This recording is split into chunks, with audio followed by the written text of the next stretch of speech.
Et l'idée c'était de se dire aussi que du coup les variétés qu'ils avaient ramenées de Charente, c'était pas forcément peut-être les plus adaptées aux Landes.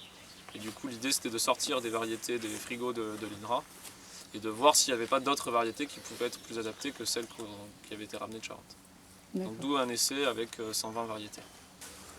Mais du coup, on ne sait pas forcément lesquelles sont les plus adaptées à ici, parce qu'il y a quelques archives, donc on essaye de retrouver ou les dires d'anciens paysans, parce qu'ils avaient les noms de variétés, mais en fait il faut faut en tester le maximum pour savoir lesquelles seront vraiment les plus adaptées, quoi. Et on voit déjà les différences, elles sont vraiment flagrantes entre les variétés. Bon, je ne sais pas combien on va retenir de variétés cette année sur les 120, peut-être une douzaine ou une quinzaine peut-être.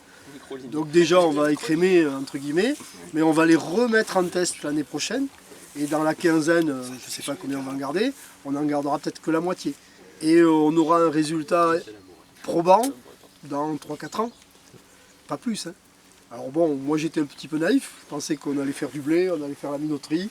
Crac, on fait les poches, on fait le marketing. 2 ans après, les rois du pétrole, la farine des Landes sur les tables et en avant Guingamp. Alors bon, comment on dit? Bon, déjà l'année dernière, ça nous a bien calmé. Et on est reparti à la base. Donc une plateforme semencière avec le lycée, des essais chez les paysans. On a fait des essais de semis direct, on a fait un peu tout quoi. Parce que du coup les variétés population anciennes, les quantités elles sont limitées dans les frigos l'INRA. Donc on a pu sortir qu'une centaine à 200 grammes par variété. Et du coup en parallèle on teste aussi des variétés modernes, dont les variétés adaptées à la bio. Donc on en a testé une dizaine d'autres semenciers en fait.